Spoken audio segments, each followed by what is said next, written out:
Spotify's greed is finally backfiring. As it turns out, getting mentioned in the Epstein files wasn't Spotify's only bad news this year, because everyone is now leaving the platform. And it makes sense when you see them lying about their mission.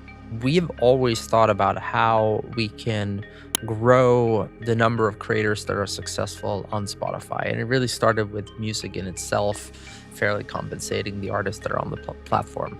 Their CEO's origin story being completely fake. Or even with recent news that Spotify may have allegedly become a vessel for money laundering. But really, the final nail in the coffin is their plan to now replace artists entirely with AI artists, all while hollowing out the entire listening experience with AI algorithms made to make you listen to this stuff, also that they can nickel and dime real creators with mass-produced garbage AI, while at the same time endlessly raising their prices. So it's understandable why people are leaving the platform en masse these days. But the real question is, why are they even doing all of this to begin with? Well, it does start to make sense when you realize Spotify was never a music company. Their first patents talk about distributing films, TV shows, pictures, and whatever else they could get their hands on, as they wanted to dominate the entire entertainment industry, but they settled for music because it was the softest target. And despite what he says in his LinkedIn posts, Daniel Ek and his co-founder were never really music people either. Now, Ek often boasts about his childhood passion for playing the guitar, a detail which helps you stomach the idea that Spotify is trying to save music. For her brilliant book on Spotify, Mood Machine, Liz Pelly interviewed people who knew Daniel Ek when he was a kid. They told her that he was nothing special in that way, playing an instrument was normally mandatory in Swedish schools. Instead, his talent was in business and advertising. At 13, Ek was a kid growing up in Sweden at the turn of the millennium. Even this young, he was already a businessman. By building and selling websites to small Swedish companies, he was already earning more than his teachers. And over the next few years, he bounced around various startups, working on things like a viral online game called Stardoor, where he would make vital connections in the advertising industry. But his first real money came from the sale of his startup Advertigo, which allowed him at the age of 23 to have already made over $1 million. But this was only the start, as by now, Sweden was well on their way to a digital revolution. A massive internet infrastructure project had put the country at the very forefront of technology. In fact, it was Sweden that gave birth to the Pirate Bay, which would later become the premier website for online piracy and file sharing. During the early 2000s, Daniel watched as the site and its founders exploded in popularity, and then just got completely torn apart in the courts. This was a really unique problem. Tons of people just preferred file sharing and piracy. Even with the legal problems and the shady method and the risks involved, people chose online downloads over buying CDs or DVDs in person. It was clear that convenience was the most important thing for people above everything else. Meanwhile, the big record labels had been powerless to stop the Pirate Bay. They could arrest the founders and throw their weight around, but they couldn't really stop progress and rewind the clock. It was especially bad for the music industry. Music was much quicker to download than full movies or TV shows. Record label profits had been sinking like a rock in water for years, and there were no signs of recovery. Meanwhile, their own efforts to make an alternative to the Pirate Bay had been almost hopeless. Early attempts like Press Play, a streaming service sponsored by Universal and Sony, were called stunningly brain-dead by journalists because of the hard limits on songs you could play, the low-quality audio, and slow download times. So this is when Daniel Ek saw an opportunity. If he could solve the convenience problem before the labels could get their act together, he could insert himself and his company as the middleman in the music industry. Meanwhile, he could co-opt and assimilate the Pirate Bay and their approach of a complete database of free music. And so, with a small loan of €1 million from a wealthy advertising executive called Martin Lorentzen, Daniel Ek would make Spotify the answer to all of these problems. As technology progressed, the convenience problem got easier to solve. By 2006, it was possible for Daniel to set up a server where people could live stream songs almost instantly without ever having to download them. At first, they kept sign-up numbers limited so they didn't overload the servers, but as the company grew, they could invest more and more in keeping things instant. The other big problem was the content. There was no way that Daniel Ek could get the music they needed from the record labels without striking some kind of deal, and at this point, there was no way they could trust some random guy with that level of access. So he did what over 1 million other Swedes had already done. he pirated it. This was a logical step. Eck had even previously been the CEO of uTorrent, so he knew the ropes. But he wasn't interested in the same crusade of free expression and a free internet that other pirates were. Instead, Daniel was purely motivated by profit, and the result was an application where you could listen to pretty much whatever song you wanted for free with minimal wait times, and somehow all completely legally, at least on the surface. Even to the founders of the Pirate Bay, this was impressive, but they had also already figured out what Daniel Eck's game plan was. In her book, Liz Pelly asked one of the founders of the Pirate Bay about how he first heard about Spotify. He said that they were interested when they first heard about it, but that they quickly realized this was just another money-making machine. Daniel Eck and Martin Lawrenson were advertising dudes who wanted to sell more advertising and realized that music was cheap. If you start looking at Spotify as an advertising company rather than a culture company, a lot of things make more sense. This was the plan: merge piracy and its convenience while getting the record labels on board. At the same time, Spotify would rake in profits from advertising revenue. All they needed was to keep it functional and legal. So they hired a mixture of engineers and file sharing experts along with insiders in the music industry who could get the right meetings and get their foot in the door. At any other point in history, it wouldn't have worked, but the record labels were in a death spiral. Sales were down by nearly half in just a few years,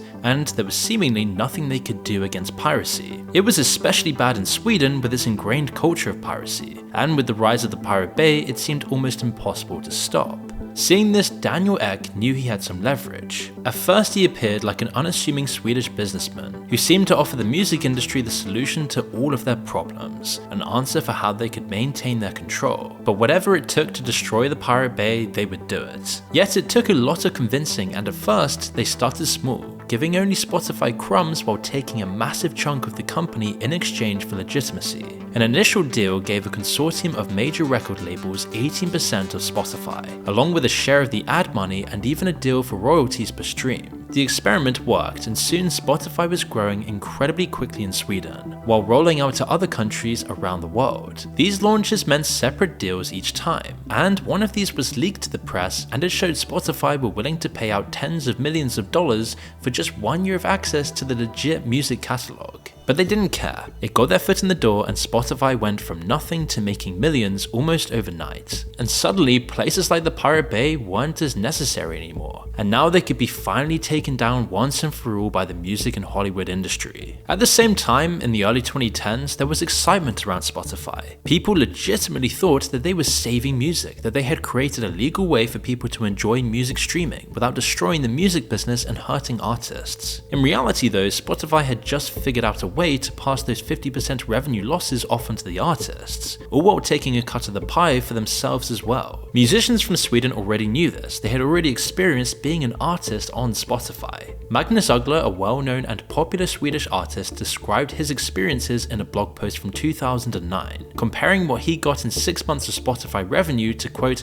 what a mediocre busker could earn in a day. It would end up as a prophetic vision of an awful future. Spotify has worked hard to keep the revenue split low for artists, paying them an industry low compared to other streaming platforms. This policy has been as lucrative for Spotify as it's been terrible for music. They've grown massively as a company, and unfortunately the stock market is still bullish about their exploitation plans. Jeffrey Epstein's decision in 2014 to take Peter Thiel's advice and not invest in Spotify early on was clearly a massive mistake. Valued at $5 billion then, it's now worth over $100 billion. And Daniel Eck will probably be thankful he never made that deal for multiple obvious reasons. Yet despite the often quoted 30 cents per stream number, Spotify insists that there is no number for how much each stream earns an artist, and the truth isn't really much better. Instead, they run an opaque system which pits each artist against each other for a share of the royalties they can earn in any given country. It means that independent artists with niche audiences barely get anything, while Spotify gets to claim that there isn't really a tiny number of people to latch onto. It's a psychological tactic. Spotify even raised the amount of streams you need to get paid to 1,000 in 2023. But even this is too much for them. Spotify would much prefer to not pay any royalties at all, keeping the revenue completely to themselves and their record label buddies. This is why recently Spotify has been doing something under the radar, something hidden away that hasn't really been spoken about by anyone. they've been funding so-called ghost artists, who are anonymous freelancers who get paid pennies on the dollar to make generic, easy listening music for Spotify,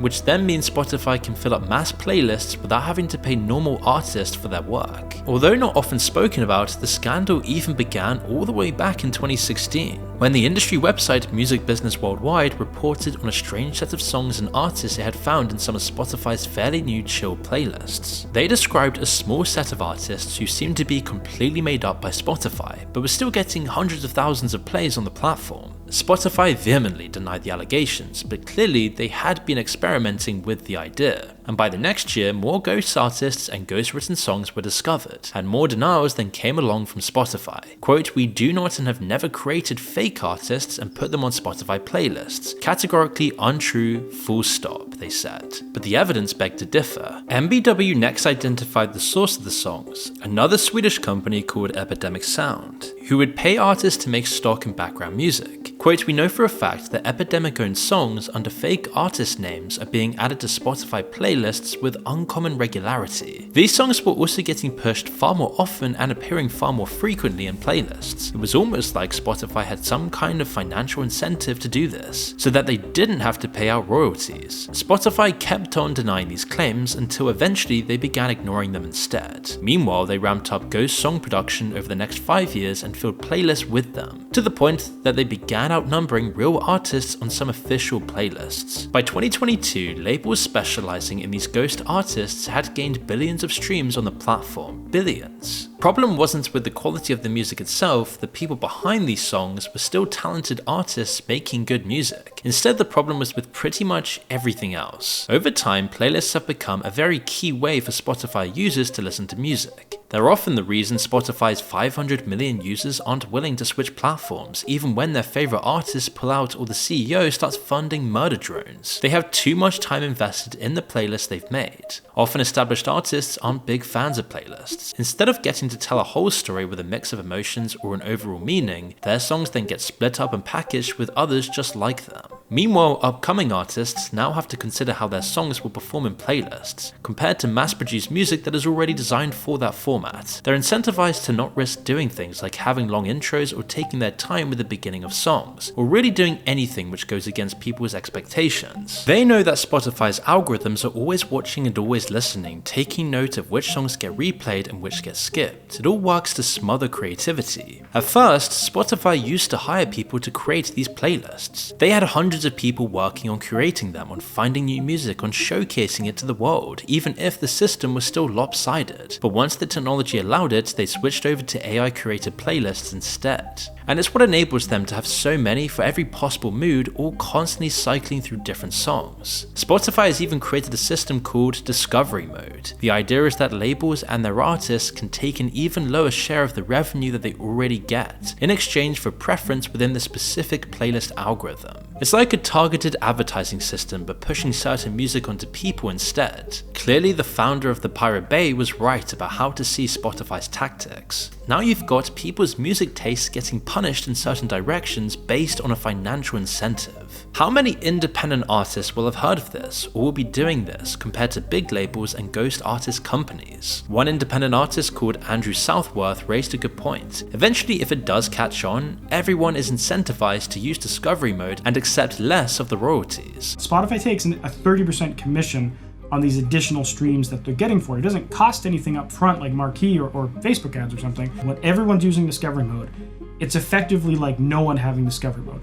Right now, you have a unique opportunity to have an advantage over a certain percentage of the music industry. So I think you'd be foolish not to take it, especially when it's free and you have essentially no risk of losing anything. But if enough people are using it, then it actually makes no difference at all. Spotify wins, music loses yet again. But even this isn't enough for Spotify. They can't just accept more royalties from Discovery Mode or only pay once for ghost artist music. Instead, they want to go all the way back to not paying for music at all. And this is where AI music comes in, the final part of their process. If they can make it an acceptable part of the platform, it means even more profits for Spotify and Daniel Ek. Unfortunately, this process has already begun. In 2022, Spotify began a project to create a system called Soundscape. The idea was that with generative AI, people could simply put in a mood or a feeling or a vibe and the AI would create an endless song based on the prompt. Clearly, even Spotify thought this was too much too soon, so they scrapped it, only to release a beta version of a similar feature just a couple of years later.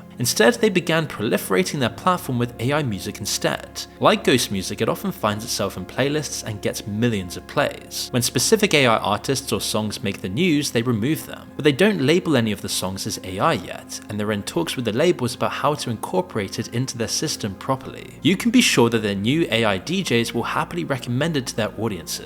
There have already been some notable casualties from this policy. Now, don't get me wrong, lo-fi hip-hop and the people who listen to it have always been obsessed with nostalgia, but now they're getting nostalgic for music that came out just a few years ago.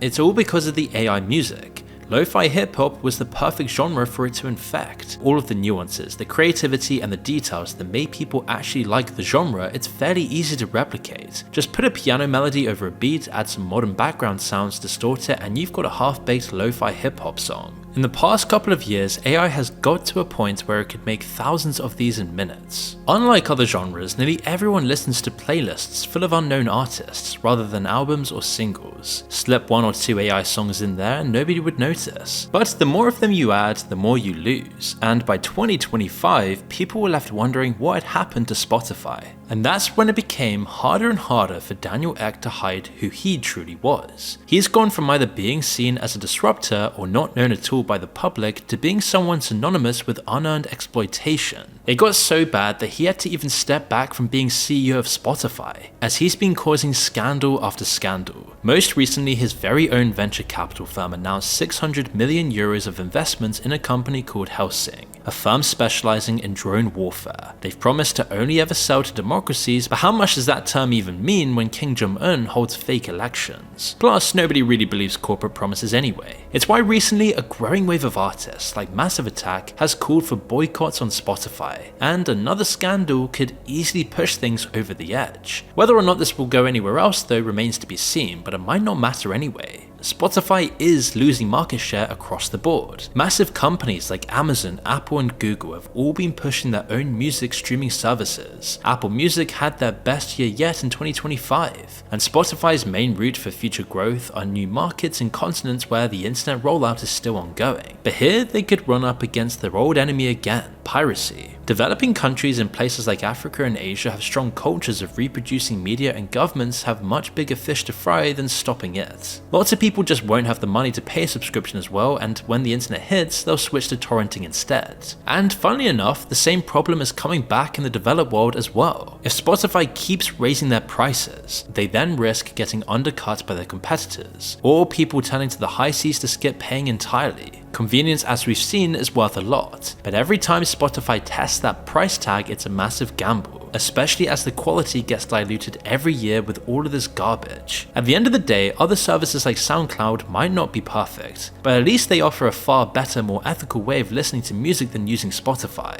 Lots of apps now also let you transfer your playlists, and if people continue to find out about this, it means the barrier for switching will become lower and lower. Really, none of the options are perfect, and everything other than going back to vinyl seems like it's exploiting someone. But Spotify's plan to become the worst one around really doesn't seem like a winning strategy, and if they carry on like they are, then they deserve to lose everything.